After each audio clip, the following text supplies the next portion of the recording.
Here we go. Whatever. It's not whatever. We're live. We are already? Are you ready to talk about this movie? I am ready.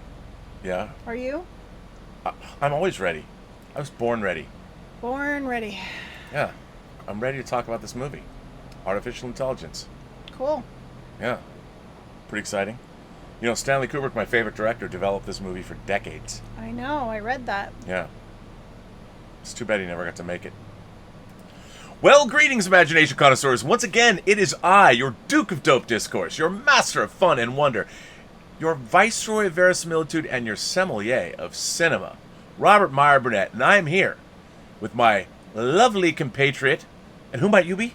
I am Elizabeth Gwendolyn Bell, the ace, the arbiter of cinematic excellence, and the enchantress of entertainment, which you forgot on your show. The enchantress of... I don't forget. I do it for like show. enchantress. Yeah, I know. What can I say? I had a lot on my mind. I was excited about the news of Michael Keaton coming back to play Batman. Tonight is big night. This is our 42nd episode. 42, the answer to life, the universe, and everything. If you're a Hitchhiker's Guide to the Galaxy fan. Which we talked about doing that show, movie for We did, tonight. and it is Sci-Fi Week. But you know, I like that we're delving into what we're delving into this week. I think it's great. Now, we made a change. Yes, so I had planned to do Passengers on Friday. Passengers, for the Romantic Fridays. Rapey Romantic Fridays. And in the chats, everyone was like, oh, Passengers, oh, why are you Passengers? So then I was like, fine, you guys don't want to hear about Passengers. Then I was like, oh, let's do Never Let Me Go. And you agreed that was a good choice. Never Let Me Go is one of, I think, the finest science fiction films of the 21st century. It is so good. And it's just an incredible film. And heart-wrenching, which I love. So it's perfect for Romantic Friday. Yeah. And then today, Richard was like, The Richard was like, why don't you do both? Because he was kind of bummed that I was switching out Passengers. Yeah, he doesn't like that. He likes to prepare. Yeah, he likes to be prepared, and I like to be prepared too. So yeah, we're gonna do both. We're gonna have a double header, a two-bottler. Two-bottle. I shouldn't say two-fister. That could mean something else. Oh, yeah, a two-bottler. That's two-bottler. Two-bottler. So we'll do 2 hours. We should start 2 at hours. 6. And, yeah, I think we'll start at 6 for our two-bottler. And do both films. Yeah, we should do Passengers first, though. Okay, I'm good with that. Well, tonight, ladies and gentlemen, we have something in store for you that is terrific. But first, before we begin, we have to talk about this is an Oregon bottle of wine, Terra Alta. It's a Grand Reserve from 2011. Terra Alta. I don't know, where did this come from? I bought it at Trader Joe's. Can you make the chat go? Oh, make the chat go down? Because you shouldn't be paying attention to the chat. Give me your. But I glance at it every once in a while. Where's your glass of wine? Okay, let me fill you up. There you go. And here's for me. Terra Alta. This is a wine from Spain. Ooh, it smells good. Ooh, it does smell good. Wait. Before we cheers, we have to drink. We drink. Before we drink? Before we drink. Cheers. We're going to talk about Steven Spielberg's AI, artificial intelligence. AI. Look at that. The eyes are alive. This was a film that came out in 2001. Apropos, since Stanley Kubrick did get to develop this film over the course of 2 years, two decades. It's based on a story called Super Toys Last All Summer Long. So let's drink to that movie.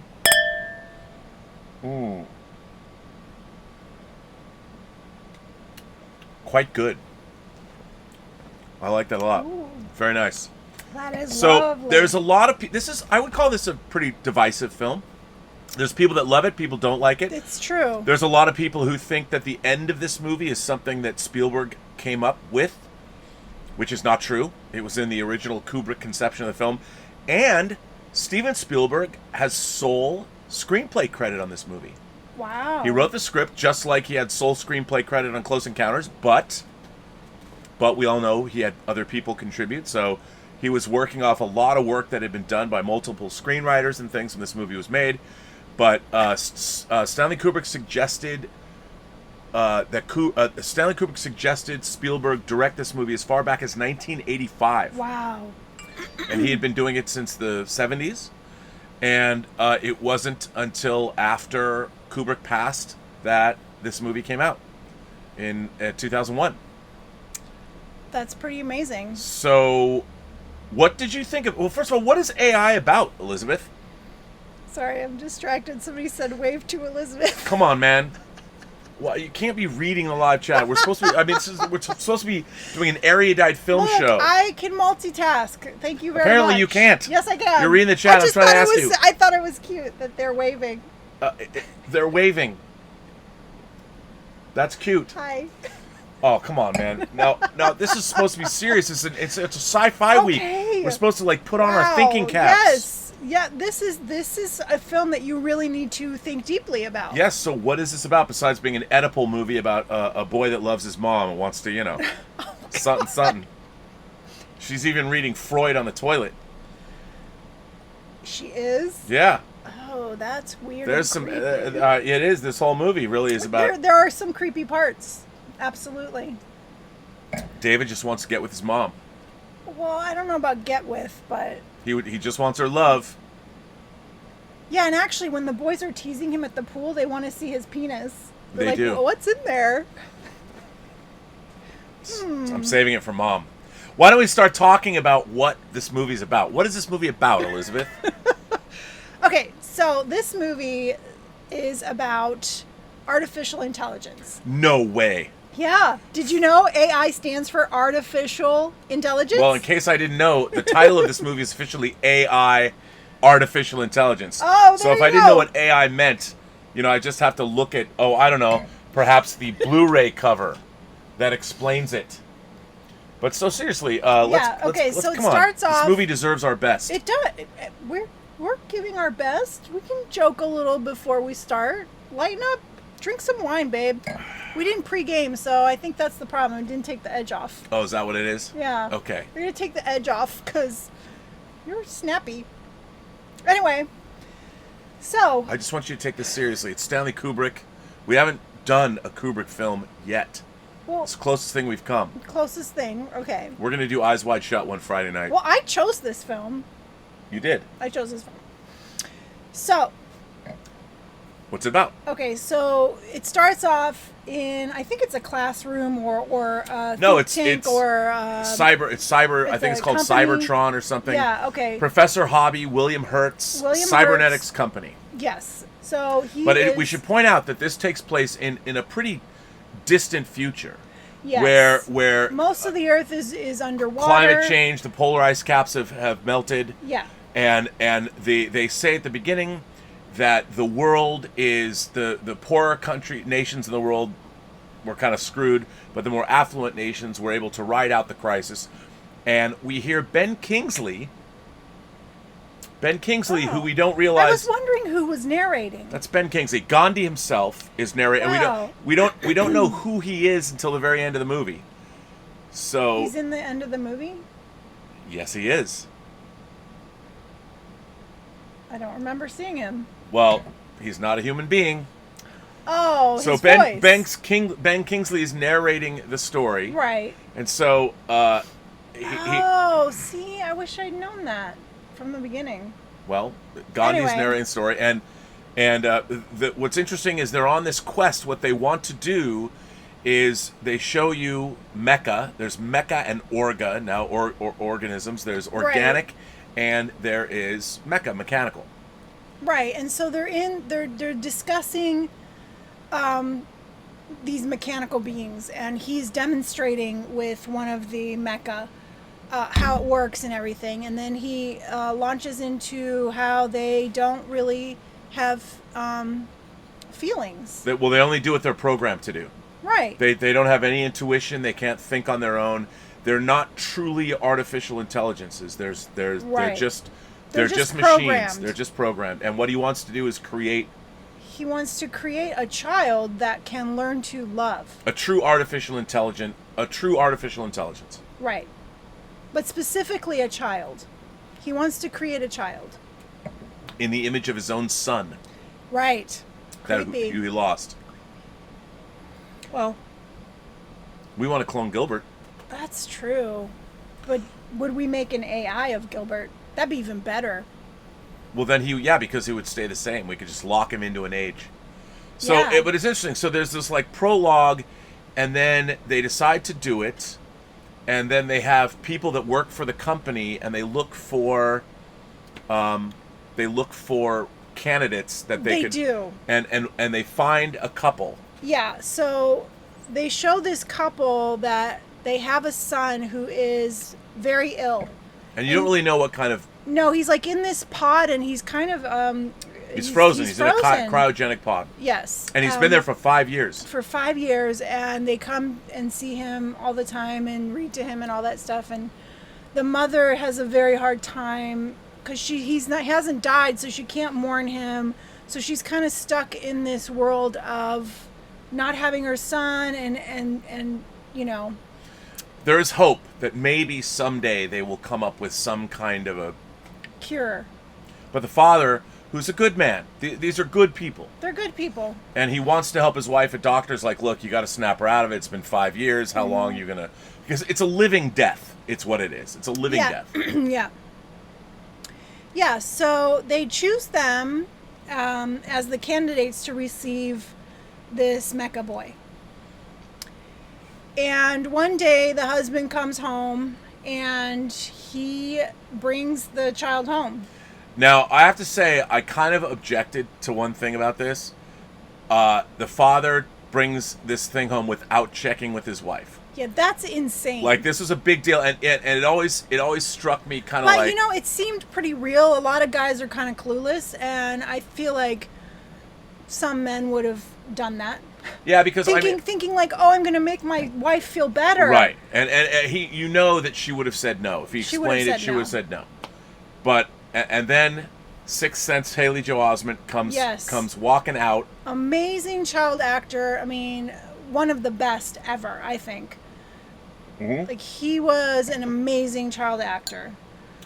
And so he comes in and he's at first very robot-like. Well, no one's imprinted on him. Right.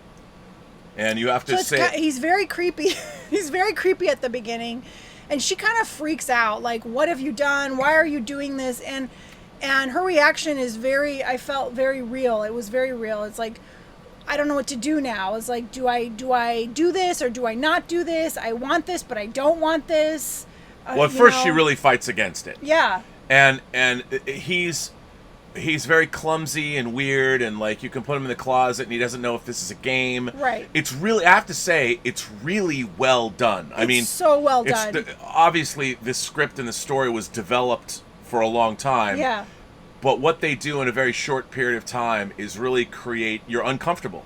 It makes you very uncomfortable. Because it plays on all of the evil AIs we've seen. Yeah, because he's always there and like staring at her and watching what she's doing.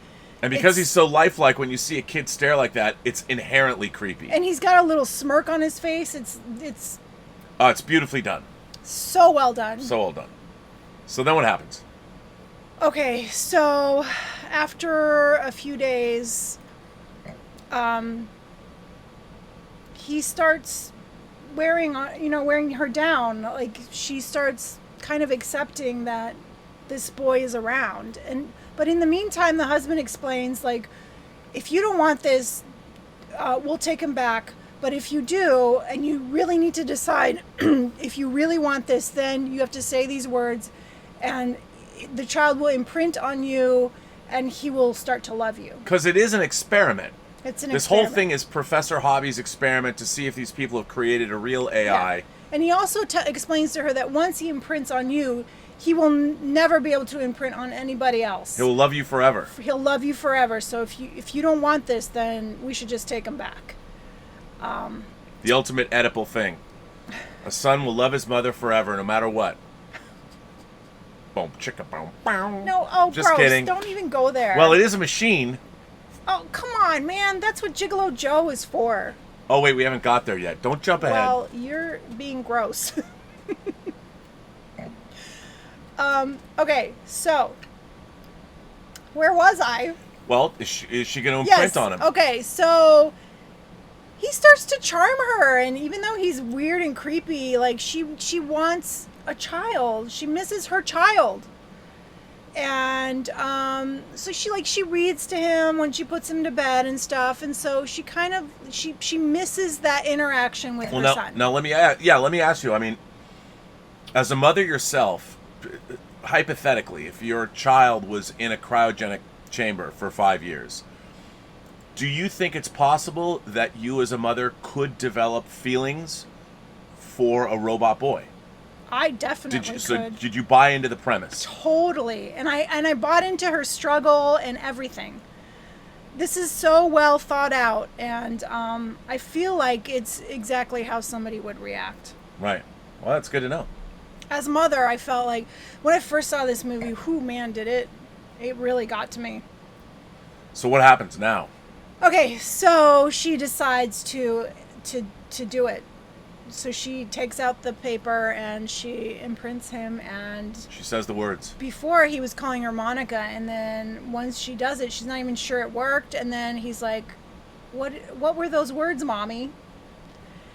And then he hugs her, and Kind of chilling. he hugs her and says that he loves her. That was touching. It was touching, but and also weird and creepy. weird and creepy. It's a little scary. It's a little creepy. So then what happens? Okay, so then they get into their little routine, and she's really enjoying him. The husband finds the kid creepy.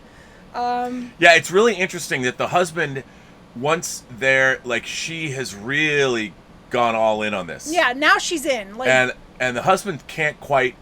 He's a toy. Like, he's like, it's just a robot. It was made by Yeah. my company. Like, even though he brought it there. but he's also happy because then you see them, like, they're going to go out to this dinner, this fancy dinner. They're all dressed up, and they're being playful with each other. So it kind of brought back their marriage, in a way. But yet he still thinks that the kid is creepy. And she dotes on him now a lot. Yeah. And I don't think he expected her response to be so much. Well, yeah. But I mean, it is a child That is true. that loves her. So this blissful existence is interrupted. Yes. What happens? So then one day, they find out that their son has revived. They've cured his ailments, whatever they were. Yeah, and they bring the boy home. And also a good part that we missed before this happens is there is this teddy bear. A super toy. Super toy. A super toy named Teddy. Yeah, Teddy, and she gives it to David, and it was her son's toy. And it had been put away in the closet in a box. Yeah. Now, here's my question. After 20 years, how come somebody has not come up with Teddy? Because I want Teddy. Teddy is pretty smart, too. I would love to have a Teddy. And Teddy kind of has this older... He doesn't talk like... He No, talks like he an has older dude. An adult voice. And the thing about Teddy is kind of the voice of reason. Yes. I mean, he doesn't dole out advice like Yoda, No. but he is like practical. It's almost like he's got these safety protocols built Yeah. to not allow harm to come to the kid. So Right. he's like, do you want to do that, David? You shouldn't do that, David, or whatever. Exactly. So Teddy's got some skills. I love Teddy. Teddy was great. I want Teddy for my birthday. Can I have it? Well, they don't make one, but if, Somebody make one. Anyway, so, so they bring the son home. What is his name? Martin? Yeah, I think Martin. Martin? Yeah, I Is don't- it Martin? And David and Teddy are there, and they bring Martin home, and the mother still loves David, but she's so happy that her son is there. But then David gets to now sleep on the floor, and her son takes his bed back. Right. So one day, And the son is not exactly nice to David. he's not nice, but he's also not too mean initially. I mean, he's not ever really Well, because super mean. no one's ever seen He's a anything like kid. this. I mean, yeah, he doesn't understand. Like, are you like Teddy? Yeah, are you like a he's super not sure. toy? Like, he's a toy. Is he? You know, what is this? The kid doesn't have. What's interesting is the kid has no conception of the idea that this robot imprinted on his mom. He's a kid. He reacts to the robot as a child would. That the child, it's a robot. He doesn't a robot. understand that it's he's a robot, but it loves his mom, and so at one point he does get a little jealous, which is what makes things go bad. Well, also there's the great moment at the table when this rivalry develops, and David tries to eat food, even Which though he's not supposed to. He's not supposed to eat food, and it's they kind of go Martin at it. is taunting him, and then they get into it, and then he eats all this spinach. And well, also the idea that if you can love, love is a complex emotion, which means you can't love without having other emotions as well. And they don't delve into it too much, but you see that David, that rivalry, the fact that David can get taunted and fall into that, like I'm going to try. He's learning. He's learning. Because he's he can a true love. AI. Yeah. So they take him to get the spinach out of him, and the mother is holding David's hand, and this is where Martin starts getting jealous because he notices that his mother really cares and really loves this mecha. And he realizes it's not a toy for him. It's right. It's not his toy. No. And not only that, but David has basically taken his toy, Teddy, for his own as well. They're like a duo now. Right. And he also tries to test to see who Teddy will choose. And so he tells them both to call Teddy. And Teddy doesn't go for it. He just runs to mommy. But that's where, it all starts with the, boys getting jealous of each other. And so then he has his mother read them Pinocchio because he knows, like, this is going to get to David. So she reads Pinocchio, and David hears about the blue fairy that turned Pinocchio into a real boy so that, he could love. And, so that's his goal. He wants to meet the blue fairy. And become a real boy. Become a real boy. And so one day it is Martin's birthday. And they're having a party by the pool. Well, even before that, something happens. Yeah, what is it? It's the thing with the hair and the scissors. Oh, was that before the party? Yeah, I mean they're playing this game where now Martin is becoming a little devious. Yeah, and Martin is saying, go cut all my mom's hair off when she sleeps. Yeah. That'll make her love you more. That's pretty hardcore.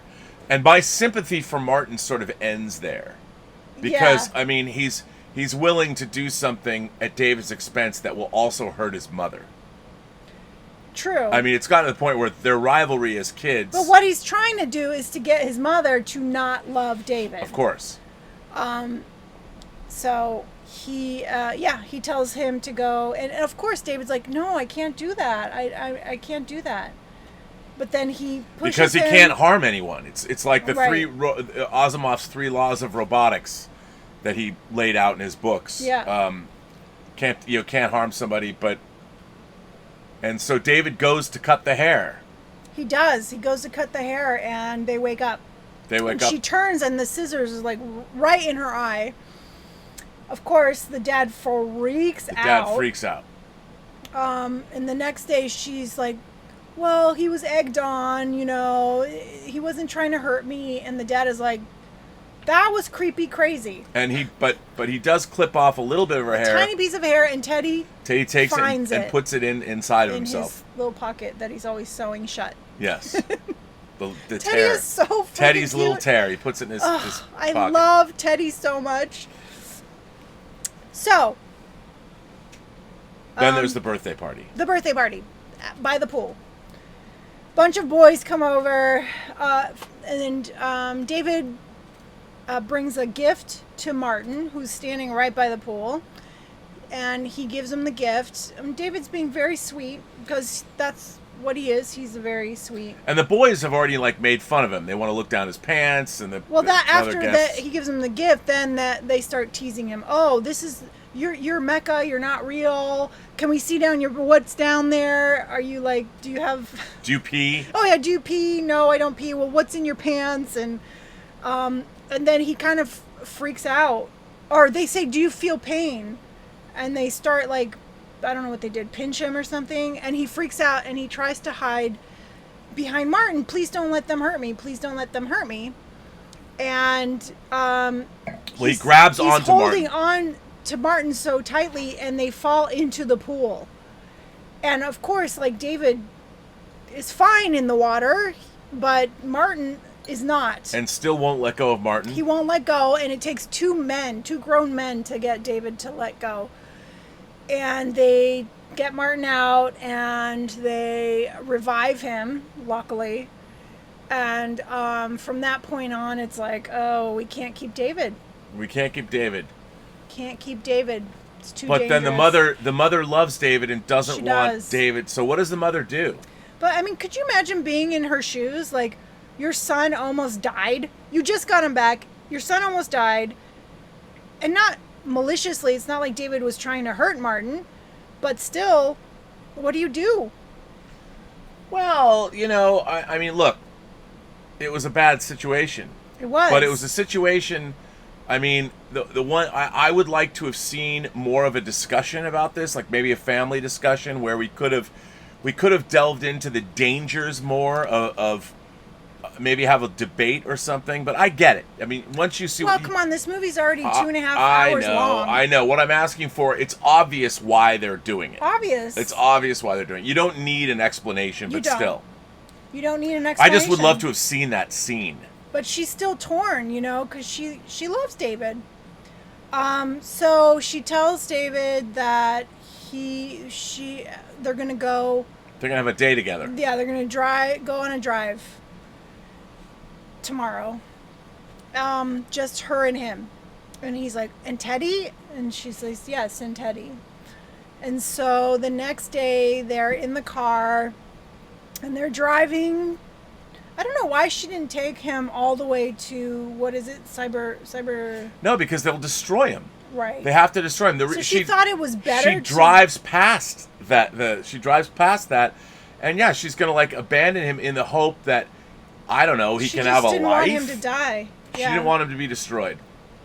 But on the other hand, I'm kind of like, I don't know. Was that the smartest thing to do? I don't think that was the smartest. You know, but she's not being rational at this point. No. Like, she doesn't want him. She doesn't want him to die. Yet she knows she can't have him at home. So she's gonna leave him in the woods. In the woods with Teddy. I guess in her mind that he's gonna go have adventures. I don't know. How can you leave a child in the woods? Well, that's the whole thing. This is another thing. As far as the script is concerned, I always kind of had a problem with this. Like, I don't understand what she's hoping to accomplish. Well, what other options does she have? She really doesn't have. I mean, knowing he's a robot, a machine, and all of that, maybe they should have had a conversation with the people at Cybertronics or whatever. Like, again, I mean, the movie's not perfect. This movie's not perfect. So this is, I think, a big problem as far as I'm concerned with the movie, in that I get it that she's going to abandon him, but what does she think what is her end game? What does she think is supposed to happen here? Yeah, right? And wouldn't she be thinking about him her entire life? Like, whatever happened to David? I don't know. I don't either. So, but anyway. So she does this. She abandons and bye-bye to her. Yeah, and that's it. And so she leaves. So then they're in the woods, Teddy and... and she tells him, don't go around humans, go towards, be with other mecha. Yeah, be with other mecha. And inexplicably, at night, suddenly, a giant truck, a dump truck comes.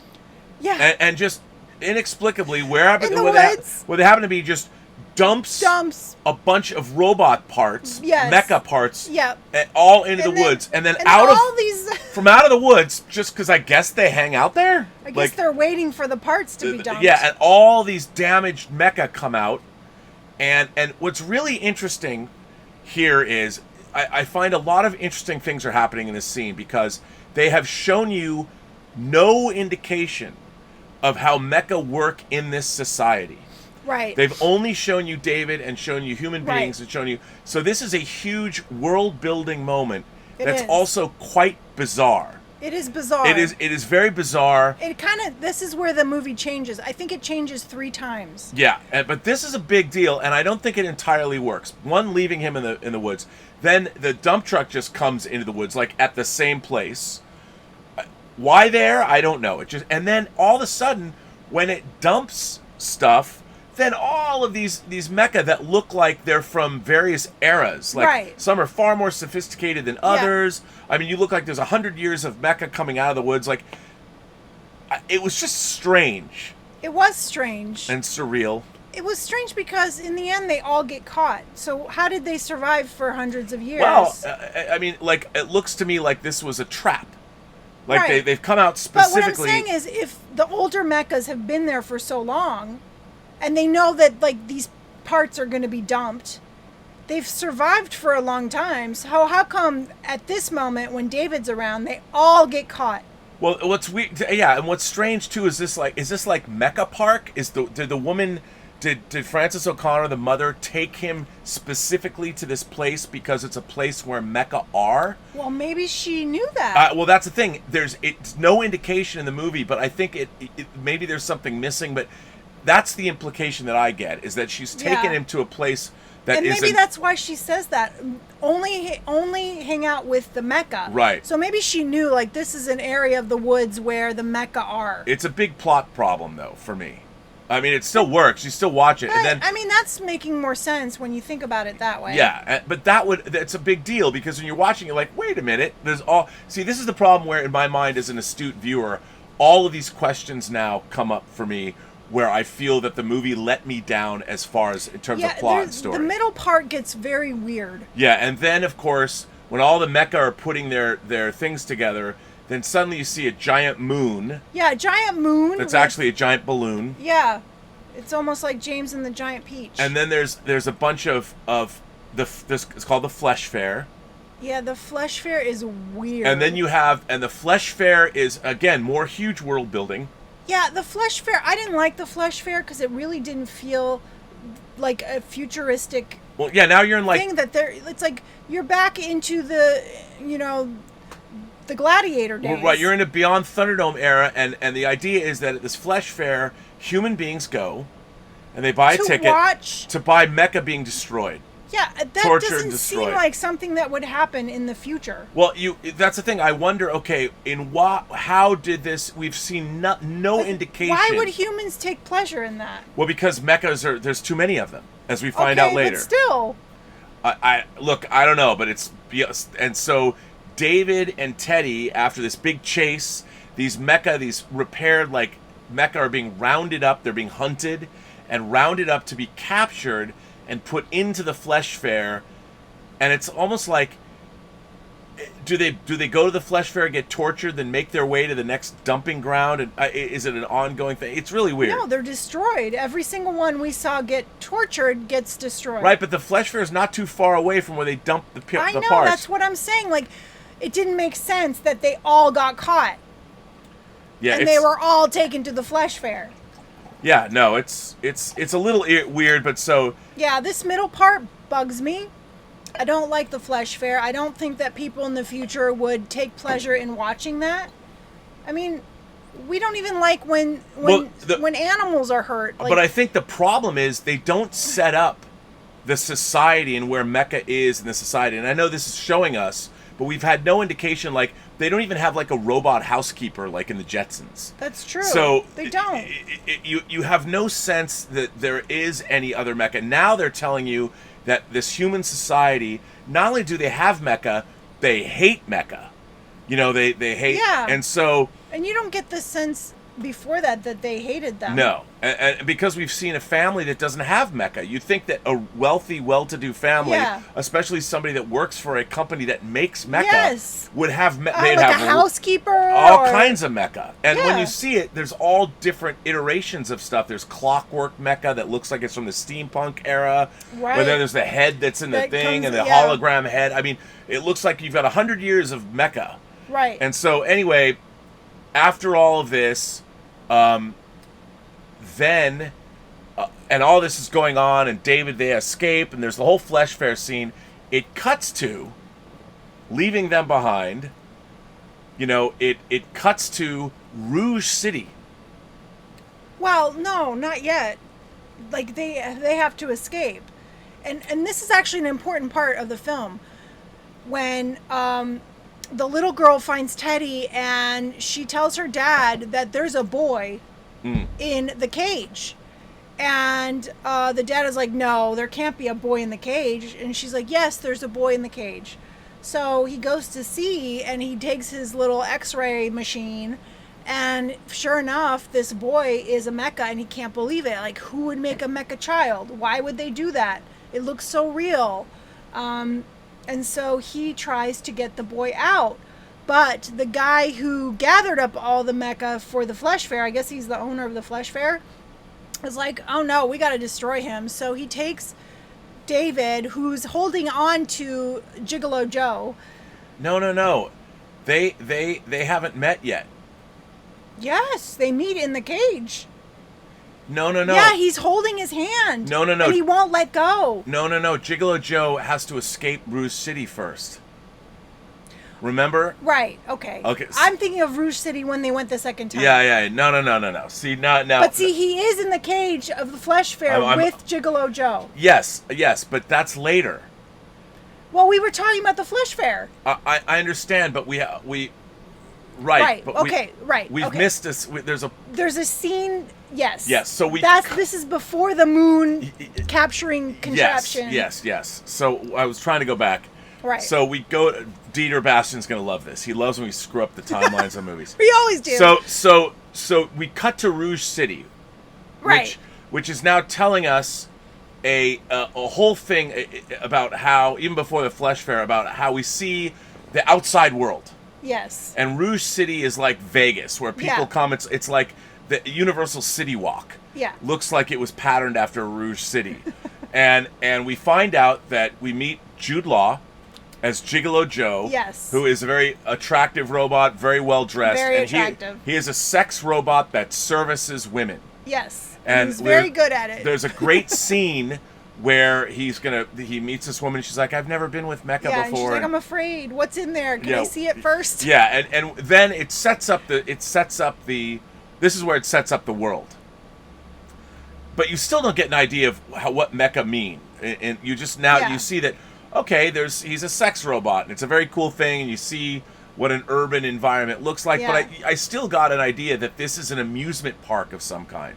It's not your regular urban environment. Rouge City, the way it looks. Well, it's more like a Vegas type place. Yeah, it's like an adult pleasure ground, and he's a prostitute. Yeah, he's a mecha gigolo. He's a mecha gigolo, and he goes from client to client to client, and everybody likes him. Apparently, he's well liked. Well, yeah, he's super charming and suave, and he knows what to say, and he knows how to pleasure women. He knows how to pleasure women, and he does that. And I've heard that there were sex scenes in the film that Spielberg cut out that were in the original conception. You were going to see these sex scenes, but he cut them out. And then Gigolo Joe goes from one client to the next, and when he goes to his second client of the night. Yes.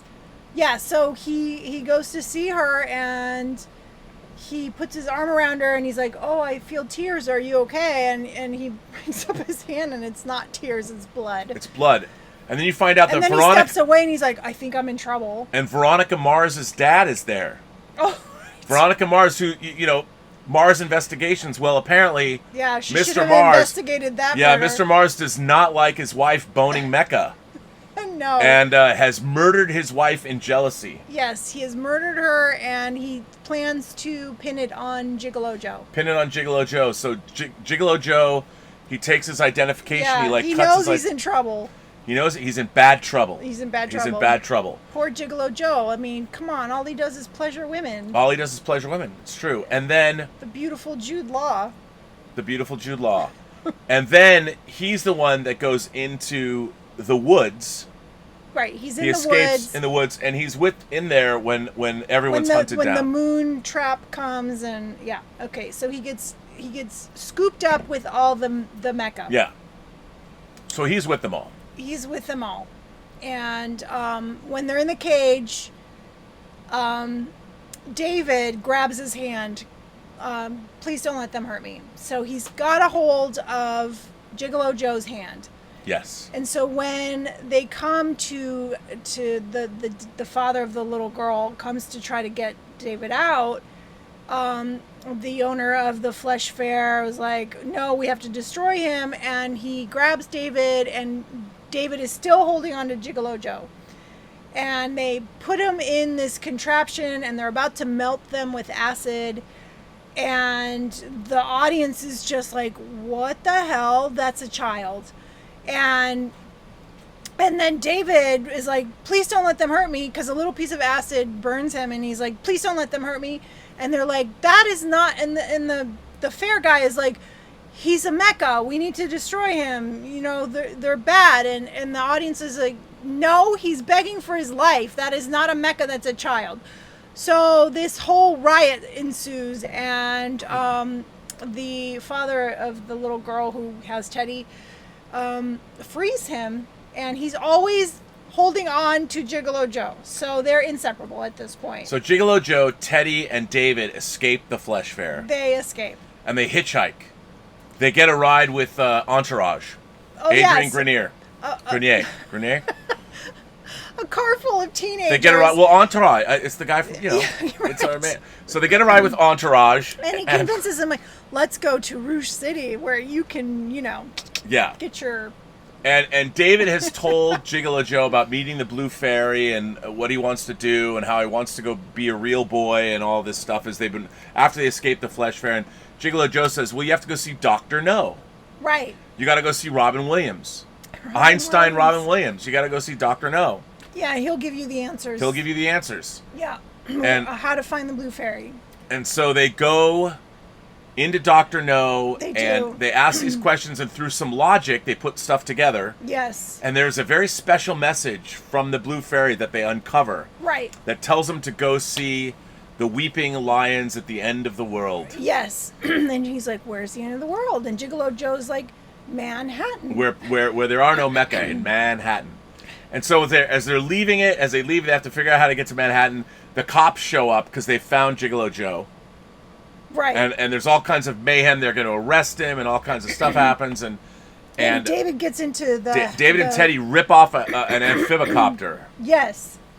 And he's having a hard time, and it's like breaking stuff, the tail of it, and somehow it knocks over the police car that Gigolo Joe's in, and he gets out, and then he jumps into the helicopter? The amphibicopter. Amphibicopter. And they program course for Manhattan. Yep. And they take off to go find the weeping lions at the end of the world. That's right. And hopefully that's where the Blue Fairy is. Right, they're going to go find the Blue Fairy. And what do they discover? So they find the weeping lions, and... You okay there, sister? No.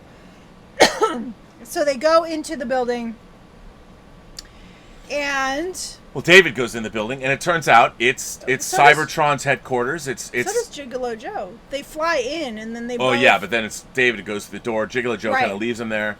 And Dr. Hobby's there. Yes. William Hurt's there. Well, no, he goes in and he sees himself. That's right. And the kid says, I'm David. You want to read with me?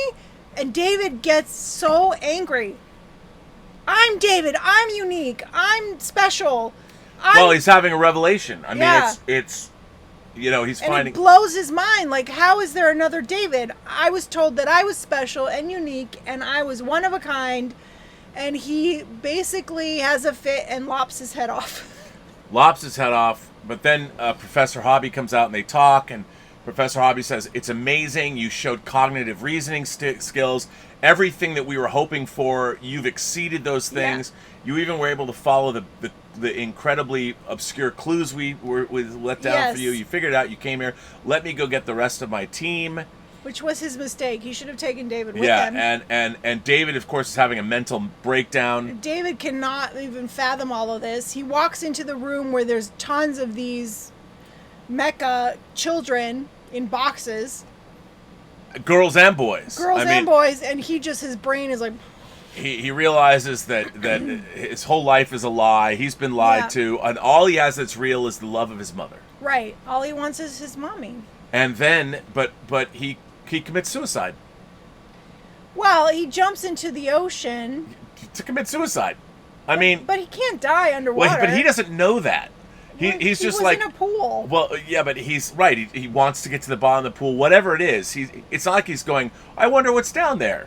I mean, he literally throws himself he just off. Like falls off the ledge. Because his mind is gone. His reasoning is gone. Everything, his entire worldview has been shattered by these revelations that he doesn't understand. He was not programmed to understand them. He doesn't know. His mother is nowhere to be found. He's at the end of the world. He falls into the water, and Gigolo Joe and Teddy rescue him.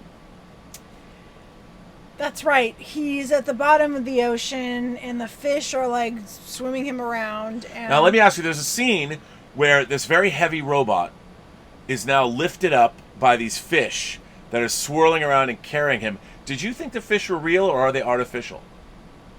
No, I thought they were real. So how would real fish swim around him, and it becomes because very... when you're in water, you're... He sinks to the bottom of the pool. Yeah, he's a robot. And so I've always wondered, and watching it last night, the fish look to me like they're artificial fish. Because they're able to spin him around and keep him aloft. Why would anyone make artificial fish? I don't know. If they're not artificial, it's some affectation, because it's like this fantasy moment where they're able to whisk him along. You know, there's the fish, and they like bring him to a place, which is the opening of Coney Island. Yeah, but he still could float. No, he couldn't float. Yeah, he sinks to the bottom of the pool. He's a heavy robot. Yeah, but how do heavy metal ships float? Well, because there's water displacement. It's the shape that they're made, but he doesn't have that. That's physics. Ships float because of physics. Yeah, that is weird. How could they? Well, could the fish? It's a question I have. Unless they're artificial fish, and I was watching, Did they not think about that? Of course they thought about it. So then how does that make any sense? I don't know. That's why I'm asking you. It doesn't make sense. See, for me, I got the idea that they were artificial fish. Somehow. But what? I don't know, because climate change, there's no more fish, but they need fish in the sea. Who knows? Like, there's century fish. I don't know. But I was like, he's being risen up and pulled along, and he's dropped off in front of the beginning of Coney Island, where there's the image that he needs to go. Like, maybe this is his dream. I have no idea. So Gigolo Joe and Teddy bring down the amphibicopter. Yes. They rescue him out. They're out of the water. They're talking about what their next move is going to be, and then the cops come. The cops come. They've tracked down the amphibicopter. So wait a second. This is another thing that confused me. So they have these huge magnets that they can catch the mecha with. And so they use their magnet, and Gigolo Joe is being pulled up. So how come David isn't being pulled up? Again, I don't know. How come the amphibicopter isn't being pulled up? Maybe there's something in Gigolo Joe when you're a licensed mecha.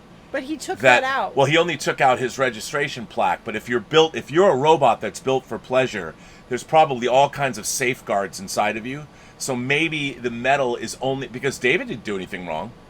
Only Gigolo Joe did. So maybe the magnet still doesn't make sense. But maybe the magnet only works on Gigolo Joe for whatever reason. That's all I can say. I mean, but it's a good point. But that doesn't make sense either. I don't know what to tell you. If the fish are mecha, when they go up with the... Well, they're long gone. Remember, they rescued David, and they're outside talking. What about all talking. the metallic things that are in the Coney Island? I know. I'm right there with you. I don't understand. That doesn't make any goddamn sense. Anyway, long story short, Gigolo Joe gets captured. Yeah. He says, I am. Yeah. It was great. Gigolo Remember Joe. me. Remember me. I love that. Existentialism and all that at its finest. And then the amphibicopter goes under the water, takes Teddy, and they go into the remnants of Coney Island. They do. Underwater. And as they go in, they hit like a cable that's holding stuff up. Yeah. And they find the Blue Fairy from... They find the Blue Fairy. Find the Blue Fairy. Yes. And while they're in front of the Blue Fairy, and this Ferris wheel falls down. Falls and traps and them. Pins them underwater. Yes. And what ends up happening then? So he's praying to her, please make me a boy, please make me a boy. And he ends up saying that and praying to the Blue Fairy for thousands of years. 2,000 years. And everything freezes over. And he's frozen there in the hovercraft. The amphibicopter. Amphibicopter with Teddy. 2,000 years later. When the world is frozen, a new ice age, the frozen. ocean's frozen, and we're 2,000 years later, and we meet the ultimate evolution of mecha. Yeah. A lot of people say I thought they were aliens. they're not. Oh my God, my big pet. They're not aliens. So why did they make them look like aliens? They don't look like aliens. They're translucent. Sure look like aliens. Come on. When you think of an alien, that's what you think of. They have They should have made circuits off them look. They should have made them look more like mecha than aliens. But they look like. I mean, they're probably. I love the way they look. I don't. Just to get because clear. It's confusing. It's confusing. Why would you believe that there were aliens? Where have there ever been aliens in this movie? Well, there haven't been, but then at the end you feel... I thought the first time I saw this, and until you explained it to me, I always thought they were aliens. And I'm like, I thought aliens came exploring on this planet, and they discovered humanity, and they were trying to figure out... Humanity has died out. Right, and they're trying to... And these are the ultimate... They're excavating... But it makes more sense that they're mecha, because that's why they care about finding out about humans. Yeah, they're mecha. They want to know about humans because there are no more humans. Right. So, long story short, we find out one of the mecha, one of these super advanced mecha, is Ben Kingsley. Right. Ben Kingsley. Yeah, he's the one telling the whole story. He's the one telling the whole story, and he explains that they get Teddy and they get David out, and David doesn't know what's up, and they even they're trying to appeal to his intellect, and then Meryl Streep shows up. They make a Blue Fairy. That's Meryl Streep. Because they want him to be happy. They want him to be happy, and they love that he was connected to actual humans, and they want to. They want to know about actual humans, and they're able to resurrect humans from their DNA, but they can only last one day. Well, that's what Meryl Streep explains, and yes. So they make a Blue Fairy. And what's really cool is this movie postulates that human beings reside. That our life, our consciousness, is somehow connected to the space-time continuum. Right. Which I think is a cool idea. That is a cool idea. I love this idea, and so that's why they can clone you and they can bring you back, but you can only last a day because the space-time continuum, your time is gone from the space-time continuum. So when they bring you back, you only have a limited amount. When you go back to sleep again, you're gone. That's it. You can never be resurrected again. And Teddy, who put Francis Conroy's hair in his little pouch, whips out the hair because he's smart. He whips out the hair. And he says, here you go. That sweet Teddy. Sweet Teddy. And so they're able to resurrect Mommy. And they spend the most wonderful day that David's ever had in his life. Yes. And of course, they're being observed. I'm sure every interaction is being cataloged and understood. And for the mecha, they're getting to see what they wanted to see most. They're getting to see a representation of a human being and how it interacted with... Yeah. And David has the best day of his life, and for the first time, David dreams. Yeah, and he's laying down. It's nighttime now, and he's laying down with Mommy, and they have this beautiful moment of where she says, "I love you," and they both fall asleep and die. They both fall asleep and die. Heart-wrenching. So, Elizabeth, what do you think of this movie? Overall, I love this movie. It is so emotionally charged. Like, as a mom, oh, it really pulls at your heartstrings. I really like this movie too. I mean, I think that it asks the questions ultimately, which a lot of movies about, whether it's Blade Runner, whether it's our movie on Wednesday, Ex Machina, whether it's Battlestar Galactica, the question of whenever we create sentient machines, how are we as human beings going to treat them? Yeah. And how in turn are we going to be treated by the AI? Yeah. Because essentially we will have become God. Even the Mecha say at the end, Ben Kingsley's talking about, well, you human beings created us, yes. and we don't have a way. Our creators are long dead. Right. So our only way of finding them is through resurrecting them for a day, but we don't, we're never gonna know. I mean, I think it's a really interesting film. Do you think it's good? I think it's very good. I liked it the first time I saw it, and I liked it again this time. I mean, I find this movie really interesting because it is a fusion of Stanley Kubrick and Steven Spielberg, who are almost diametrically opposed in the way so they handle humanity and the way they handle these kinds of things. Spielberg will take the most cosmic of ideas and bring it down and put it in suburbia, whereas Kubrick will not do that. Right. Kubrick expects you to rise up to the idea of, he doesn't need to set it in suburbia, he expects you to rise up to his level. Right. Where Spielberg will bring you down to his level and show you things in an environment where you can really understand them. Yeah, but I also read that Kubrick actually chose Spielberg he did direct this. Yeah. Which is interesting. Well, because ultimately I think Kubrick knew that Spielberg was the perfect director for this movie. I mean, the idea of Pinocchio is an ongoing theme. Pinocchio is talked a lot about in Close Encounters. You hear When You Wish Upon a Star in John Williams' score for Close Encounters. So it's a theme that Spielberg was very familiar with, I think. I mean, I think in a way Steven Spielberg is Pinocchio. He's a boy. There's something in him. He's been a boy his whole life in a way. I mean, now he's a father, but he identifies. So I think Kubrick figured, you should make this movie. Interesting. Well, we took a long time. We did? To, Oh my goodness. The took a hour long is time already to go. gone. This is a long movie. It is a long movie. I guess it'll be a long show. We got people that are firing in questions to us. So let's go.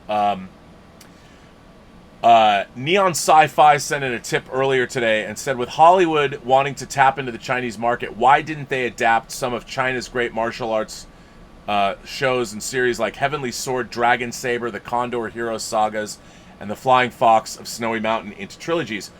I think the reason why Hollywood is not going to adapt, I mean, we'll see how Mulan goes, but no one knows more about Chinese stories than the Chinese, and I don't know if Hollywood is the best place to go to translate Chinese films into American remakes. And even Crouching Tiger, Hidden Dragon was made by a Chinese director, so that could be a reason.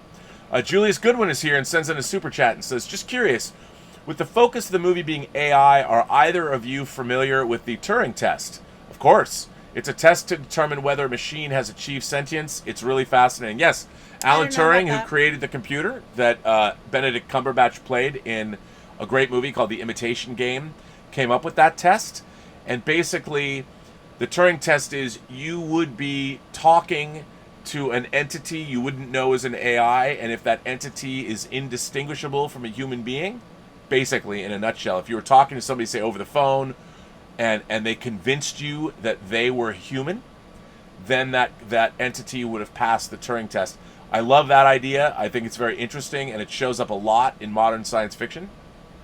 That's cool. Julius Goodwin goes on to say, not that I want to tell you stories, but I'd like to point out that Mr. Burnett forgot your titles earlier as Ace, and that other one I'm drawing a blank on. I got the Ace. Enchantress of Entertainment. And he hadn't even had a drink yet, as the British said. Bad form, old boy. Yeah, but it's not for me to talk about it. It's for her to talk about it. That's why. The Enchantress of Entertainment. Yeah, well.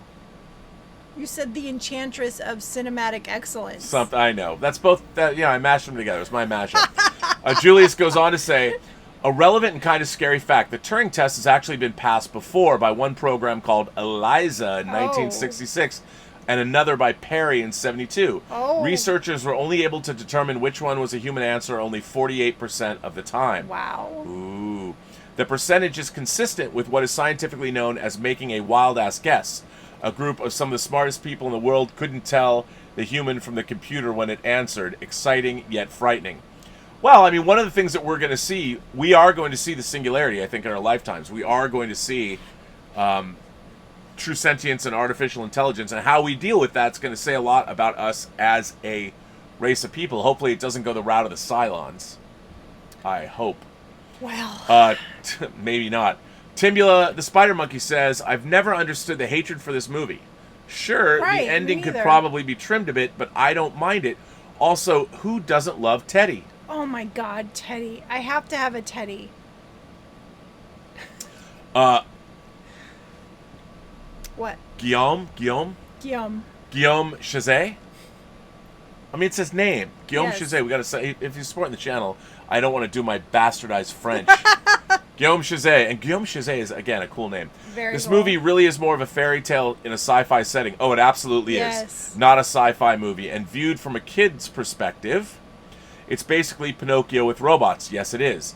That's how I took it when I first saw it, anyway, which made me totally ignore the incongruities. Yes, it's nothing new and has tons of flaws, but it's enjoyable if taken with some levity. I agree with that. Well, there's so much emotional. Like, as a child, yeah, that's you see it as the Pinocchio story. But as a mother, it's very heart-wrenching and tragic, because you feel that need to be loved, that you want that the love between a child and a mother. That's a pretty serious, like, subject to be dealing with. Yeah, and but you know, it's heart-wrenching, and I agree. I think it is Pinocchio Yes. with robots. I don't think Yes, there's anything yes. wrong with that. I mean, No. and Kubrick flat out said that's what he was doing when he was developing this story. Yeah. But I do think it has interesting, I mean, the stuff that I find interesting about it, like, it really isn't, I think it's true, it is a fairy tale. It's more of a fairy tale. Whereas, you know, the thing about Pinocchio is you have Geppetto, and I would like to have seen more. I mean, this movie isn't perfect. I would like to have seen, I really wanted to see the scene with the team, with Hobby and the team and David, because you saw them at the beginning of the movie. Yes. And you see that they're having this debate. The black woman, you don't know her name, but she asks some really interesting She questions. does. And I would like to have seen her question David Yeah.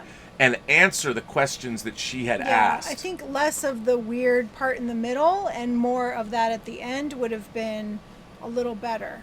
Well, yeah, I think, and also the flesh fair doesn't, I don't think it does enough to establish or deal with how human civilization, we don't, it seems like... it kind of, it just deals with how this AI, this mecha child, really seemed like a human child, even to the larger Right. public. But you don't know, it's not established. You really don't know, other than meeting Gigolo Joe and he's a gigolo, and then you realize, okay, Veronica Mars's dad, Castellaneta, I forget his first name. It's not Elio, Elion, it's something like that. He's a great actor, though. Yeah, he is. But they just say the idea that his jealousy of robots could be jealousy of another man. You don't Right. know enough about Right. how mecha is I think he was perceived. upset that she was sleeping with someone else. Or, yeah. So I think one of the great problems with this movie is that you don't see... They want to have it both ways. You don't see how mecha is considered... Like, at the beginning you have Professor Hobby talking about, well, we build mechas all the time, and we've never built one that can think or love or anything like that. They can only do what they're programmed to do. Right. But you haven't seen how mecha has affected human society, human civilization. Right. And certainly you could have been given that opportunity through the family that we meet at the beginning. Yes. Through Frances Conroy and her husband, but you get no sense of that. So, You're right. I mean, that's just something that I feel about the film. That while I like it and I think it works like a fairy tale, it doesn't touch all, like Guillaume said, it doesn't touch all of the. It's not a good science fiction movie, or it's not as good of a science fiction movie as I want it to be, but it is a very interesting film nonetheless. Right. I think so. Do you think so? Yeah, and I hear what you're saying. I do enjoy watching his development as a mecha that actually is able to love and seek out his mother's love. Yeah, like, what would it mean? What would it mean for a human being to, once you have a sentient robot that loves you, what would that mean for you as a human being? Would that love be enough? Like, if a robot loves you, could that robot really fill the void that a human child would give you? And if it could, what would that mean? But if it couldn't, maybe it's a folly to make a robot fall in. I mean, basically, the robot has been, when David is bonded to his mother, he's enslaved to her. Like he's designed. Yeah, he's obsessed with getting her love. Right, and if he can't get it, what you've basically done is you've created. You've created this. I mean, it's like all of us. If we're insecure about the relationships that we're in, yeah, and he's made insecure, it drives you crazy. Yeah, he becomes a desperate being, which is not pretty. Mm-hmm. And it's also mean. It's like you're creating a being that can feel, and you're torturing it, basically. Right. And they don't deal with any of that. I mean, in order to make it, they don't deal with the ramifications of that. It's cruelty. Yes, it is cruelty. It's cruelty. So, Rob Korzak says, AI 2, Deckard tasked with hunting down David. Imagine the emotional roller coaster it could be. Blade Runner meets AI. I mean, I could see that happening. I could see that, too. Yeah. That would be... Yeah, I don't know about that. Well, listen, we've come to the end of our hour. Yes, okay. And we have to talk about our bottoms-up scale. Our bottoms-up scale is from 1 to 4. 1 to 4. Because there are 4 glasses of wine. 4 glasses of wine. And, all right then. All right then. So on a scale of 1 to 4 glasses of wine, how do you feel about AI? I really appreciate this film, and overall, I very much like this film. So I'm going to give it a 3.75. Ooh, 3.75. Yeah. I'm going to give this movie a 3. 3 glasses of wine. I admire this movie, and in a way, it's Stanley Kubrick's last film, but I don't think it entirely lives up to what it was trying to do. Yeah. But I do love what it does, if that makes any sense. I love the emotion of this film. Well, that's good. That's. I love heart-wrenching tragedies. That's important. If you love heart-wrenching tragedies, you should absolutely love that. Yeah. All right. Well, it's going to be interesting. I find it interesting that we're going to talk about Ex Machina on Wednesday night, which is a film that is almost the flip side of this, that deals with very, very similar subject matter. So it'll be interesting. It's a great pairing. It's a great pairing that will compare and contrast. And also, Never Let Me Go. If you guys haven't seen Never Let Me Go, oh, you have to watch that. Don't read anything about it, because there is a lot to say about the revelations of the film. Yeah. Don't spoil it for yourself. Yeah, don't spoil it for you. And it has one of my favorite scores of the modern age. So we're going to watch Ex Machina on Wednesday. We're going to talk about Ex Machina on Wednesday. And then we're going to talk about Passengers and Never Let Me Go. Yes. Which Passengers also has a robotic character in it. Yes, it does. So yes, it does. So there you go. Sci-Fi Week. Sci-Fi Week will continue. Yep. Well, I guess that brings to an end Liz Views episode 42. We want to thank our moderators. The Richard Haynock is here.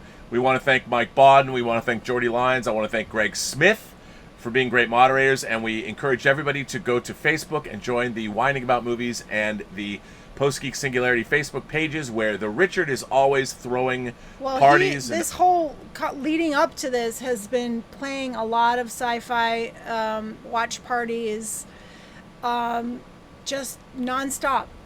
Yes, and there's always something going on. It's a party all the time. If you're not having a Zoom party with me, go over to the Post-Geek Singularity Facebook page. Richard is always showing something. And I don't know where he finds all this stuff. Sometimes there's commercials showing Day of the Triffids the other day. It was amazing. Yeah, music videos, like great stuff. Amazing. Cartoons, very cool stuff. He used to, I don't know if he still does the Saturday morning cartoons. Yeah. Which is so nostalgic. It's very good. It's very good. And we also want to thank you guys for supporting the channel. If you want to send letters to us or videos, you can go to the Burnettwork.net website and send them to me there. Yes. But please specify this is for Whining About Movies, and we'll read your letter live on the air. So we want to thank everybody for your generous support and watching. And I guess, what do we say? Everyone you meet has a story to tell that you yet have to hear. And all you have to do is listen. All you have to do is listen. And with that, what do we say? Have a better night. Have a better night, whiners. I'll be back on Robservations tomorrow at 1 o'clock. I will not be on the John Campy show. It's on hiatus for 2 weeks. Although I heard John Campy is doing an open mic tomorrow. So you might want to check that out at 10 a.m. Thanks very much. And as always, have a better night.